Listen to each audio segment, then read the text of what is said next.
Malaysia, India, Pakistan, Myanmar, Singapura. Ini antara negara yang dijajah oleh kolonial yang sama, British. Video ni aku share pasal kolonial, bukan pasal perang, tapi sistem yang masih kita guna sampai hari ni.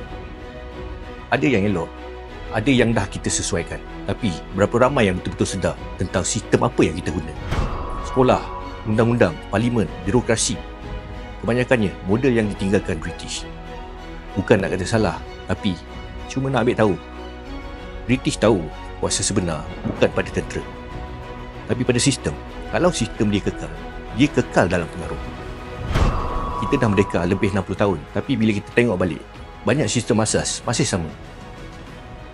Soalnya bukan nak ubah, tapi faham supaya kita tahu kenapa sesuatu tu wujud. Itu pun satu bentuk kemerdekaan juga. Kadang-kadang bila kita faham, kita lebih tahu nak menilai. Last week, aku borak dengan seorang pakcik.